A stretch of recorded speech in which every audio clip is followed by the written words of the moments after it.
Alright everybody, good morning. So welcome to this slightly shorter episode, but this is for me personally a very critical topic that affects us all.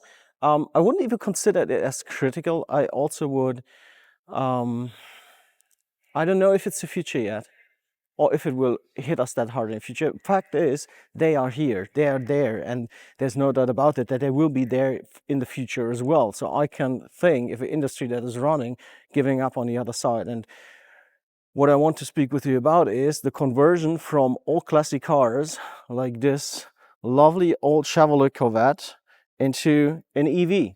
So what they did is they changed the whole transmission, everything, into an EV car. And I mean, the car itself is still very beautiful and it's absolutely lovely to watch. But let me know your thoughts in the comments about modifying these cars and how to modify these. And I hope I can blend out the music in the background because they have a video here that's so loud. Absolutely crazy.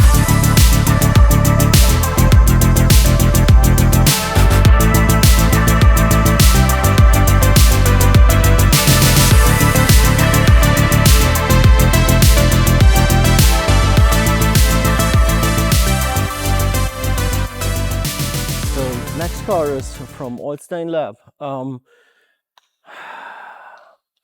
I'm confused, but I'm okay with the style of the Tesla here. That looks pretty sick, also with the wide body. I really have to say that it looks sick, full stop. Okay, if you agree or if you don't agree is another opinion. But I think this Model 3 in a wide body kit, yeah, it's okay. I have still my struggles, to be really honest, but so as you see, especially here at SEMA, even these EVs have a permission to be here, and yeah, I know your thoughts, but there are a lot of EVs here. Here we have another Tesla Model Y, Liberty Walk Performance, on LF suspension, with a roof rack, on slammed Rohana forged wheels. I personally think it's cool. I kind of like it, but yeah, I know your thoughts. It's a mixed thought, okay? And this is the thing that I especially have with these EVs is you have the acceleration, and I think it's cool. But on the other hand side, if I'm gonna roll in an M4 or in Supra or even on a bike, okay, towards the traffic jam and the exhaust rumbles and roars. And I don't have to be fast. This gives you a kind of an emotion, and I don't know if you can transport that emotion into an EV, and this is my biggest struggle. And I'm going to be really honest with you. I like the technology behind it, I like the idea behind it, I like the fact that you can produce a car really fast, and that it's, except for the battery, also reliable. But that's exactly the main point. That one thing that has to be reliable is the battery. I mean, imagine you're gonna buy a car and fuel and the engine wouldn't be reliable. You won't buy it again. And this is, yeah, a kind of a struggle. Also, the next car I have here is a 2025 Odyssey Sport. They put a whole Type R thing on it with wheels, clippers, everything. Kind of pretty sick. But again, I have super mixed feelings. And if I show you what else they have here, it's crazy, okay? It's super crazy. Between all these EV cars, an air-cooled Porsche from Project 6, we used to have this car in the earlier episode. Oh man, I mean the color, the car is just a beauty. So the next car I want to show you is a Tesla Model 3 Cyber, how they call it. And they reworked it as well. We got a wide body kit on it. We got some nice HRE performance wheels, as well as some, what's that? I can't even read the tires because they're so glued over. I'm sorry for that little issue. But what I want to show you is the front, okay? I think the front looks pretty fantastic. I mean, look at that front, guys. Even we have a carbon fiber hood, and it looks a little bit like Knight Rider, just the White Rider, I don't know. That's pretty cool, to be really honest. Also, we have forged carbon fenders here, and as well as, of course, yeah, we have a forged carbon rear diffuser. Yes, here we go. Guys, I have to be honest, I kinda like it. I kinda like it. I'm not agreeing on the transmission and on the EV battery and all the stuff, but if we're speaking about the pure design and optic, that's a beautiful car. It really is. So the next car I'm gonna show you is also this awesome Tesla in an Aero V2 body kit with some slammed, I think this should be Suzuka wheels. Let me check by, what is it? It's WK forged Suzuka wheels. I think it should be 21 inch, yes. And also we have carbon fiber door inlets.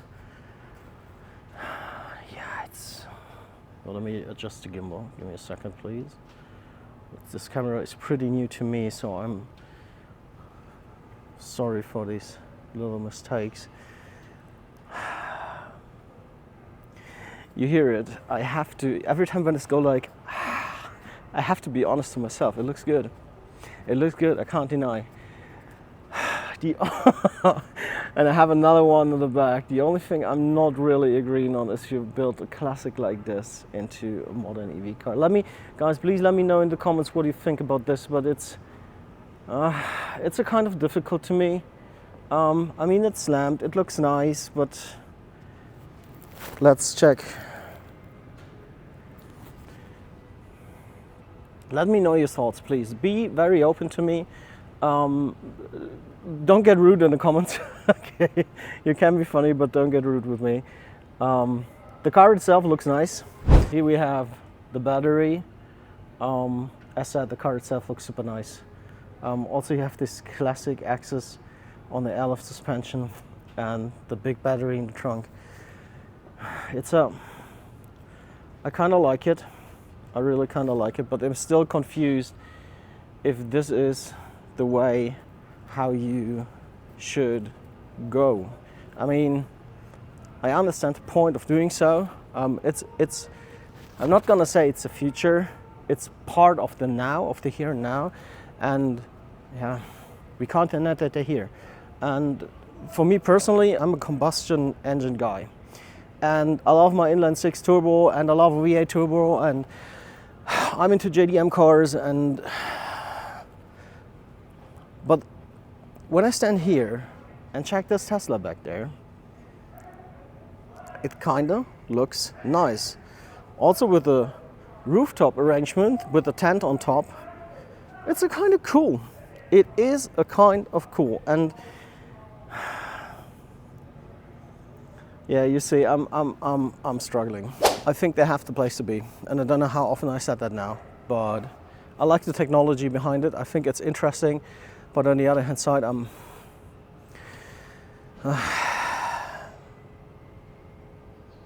would love to hear your thoughts. I would love to hear, especially from these real car guys, if you live in the US, if you live in Japan, if you're in Europe, what do you think about modifying these cars? Don't be rude, okay? Be honest and be critical, but be realistic, okay? Because I think the reality is we won't get rid of these. I think they have the place to be by now. And if you see how many EVs are parked here, or modified EVs are parked here, it's, of course, the Porsche is not an EV. I'm wondering why it's placed here. Maybe it feels a bit lonely. But yeah, let me know your thoughts. I'm in struggle. I'm really in struggle. I see the plus. I see the negative points. I see the industry points, why we need it or why we don't need it. This is also politics, and I'm not into politics, okay? Don't get me wrong. And I never will be. I'm a car guy. I'm here for cool cars. And just seeing the fact, there are some damn cool cars here, and they look good. I can't deny that. And I love the technology behind it. The only thing that I miss is the combustion engine, but maybe that's just me. Maybe that's just me in my mindset. Maybe I have to change. Maybe the world has to change. Maybe the world don't have to change. Maybe I don't have to change. I don't know. And with that said, guys, thanks so much for watching this little small episode. I know I told you it's a little bit of a critical episode to me, because I'm left and right. I don't know where to sort this in at the moment. Maybe I need to reconsider. Maybe I need to think about. But what I can tell you is they're pretty rapid. And if our combustion engine cars would be that rapid, I don't even think they would be here. But that's not going to happen so fast. With that said, guys, every episode comes to an end. And if you're still watching the video until that point, do me a favor and hit that subscribe button. It costs you nothing, it's for free, and it really, really helps me on my personal YouTube journey a lot. Thanks so much for watching, and I'll catch you guys in the next one. Cheers. Bye-bye.